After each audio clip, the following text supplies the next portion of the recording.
তাহলে কাগজপত্র নিতে যত সময় আপনি কাগজপত্র আপনার না পান তত সময় আপনি এটা ওপেন করছেন কেন? তা বন্ধ রাখতে পারেন। এটা আপনার এখানে জনগণের যে হয়রানি হচ্ছে, আপনি উল্টোপাল্টা করছেন কেন? আর আপনি এখন মোবাইলেই করতেছেন। আপনার কাগজপত্র যখন ডকুমেন্টস নাই ওই টেবিলে, তখন আপনি কাজ করবেন কেন?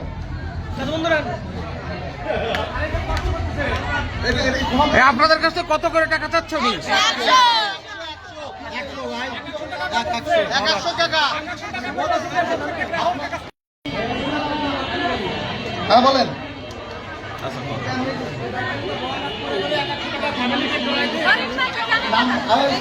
এটা ভুয়া, বুঝছেন?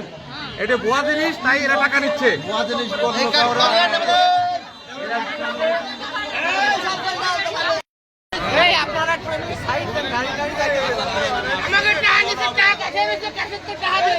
টাকা